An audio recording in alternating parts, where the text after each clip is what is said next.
I have been on the wildest ride the past month when it comes to my health, so I'm gonna break it down and give you a little update. So a couple weeks ago, I posted about how my eye injection implant, the medication, fell through my lens. If you go back to a couple videos, you'll see the white line, which is my medication, and it fell out.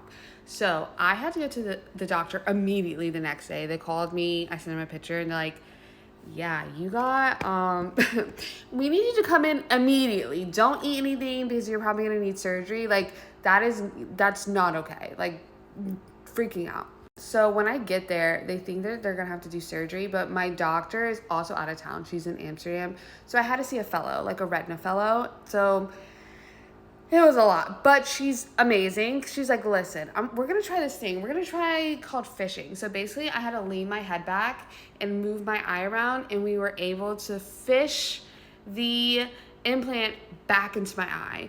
But that's just part one, okay? That's just part one. A couple of days later, I'm thinking that everything is going to get better. I'll be able to see. I can't drive at this point. They also gave me another injection to help because apparently I had fluid in the back of my eye too. So a couple days later, my vision is worse. I can't see a thing. I need help. Like, my family's coming. My friends have been helping me during this time. I go and they're like, you are about to lose your vision. Like, the inflammation was so high in my right eye, that they were very scared that I was going to lose my vision. Also, this is all taking place on my last day of work because I found out my team is being eliminated. So on top of like dealing with my last day of work, saying my goodbyes, transferring all my work before my laptop is locked, I'm dealing with this. So my retina fellow that I'm seeing, because my eye doctor's gone, calls my rheumatologist. She's like main point of contact. She's like head honcho. If you need to know about my condition, you call her. All plans go through her. Trust her with literally my life. So she calls her, and I'm in the office, and ring-a-ling-ling, she calls me. She's like, Amanda, girl, we're going to have to admit you. Also, because my insurance plays games, shout out to you, Blue Cross Blue Shield. They never want to approve my medicine because they say it is all hypothetical. Because I don't have a diagnosis, because nobody knows what's going on with me. So she's like, what we're going to do is we're going to admit you, okay? And we have to give you chemo. And I said, chemo, the big C. The big C. I've done one round of chemo before when I had my trach. Hated it. 0 out of 10 recommend. But she's like, literally nothing. Like, you're going to lose your vision. Your vision's going to... You're not going to have any eyesight in the right eye.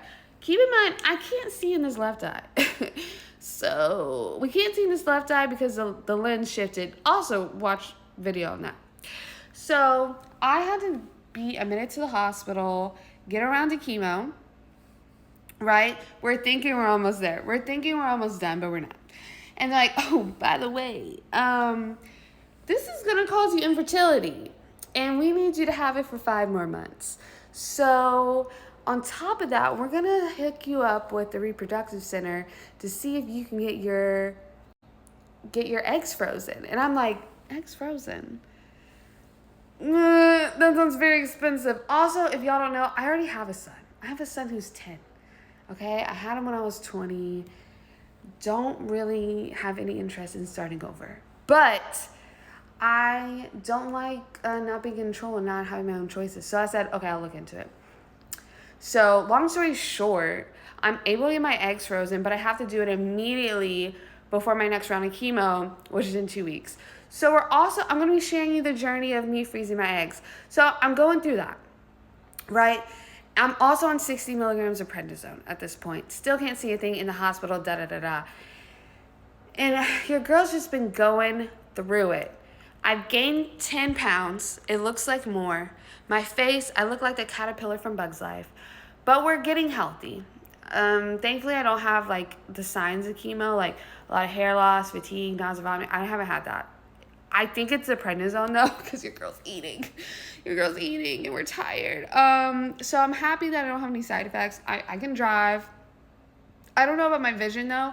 I got to go in next week, and hopefully I can get off these prednisone, these steroids. But your girl's been going through it. She's been going through it. And that's just the past, 3 weeks. So fingers crossed, thoughts and prayers, people, please. I need it. So with this, I'm pushing out content. You're gonna see all the questions y'all have about prednisone. Let me know, because we're gonna be going through it together. Because I can't walk around with a moon face like this. I was trying to be the hottest version of myself and be half naked, and God said no. God said pump the brakes on that. Also, I'm gonna be sharing the process for getting my eggs frozen, what that's like, what the insurance process is like. So if anyone has any questions about that, this is the place to be. And then I'm going to be sharing chemo. What's chemo like? What's infusion like? And also trying to find a job.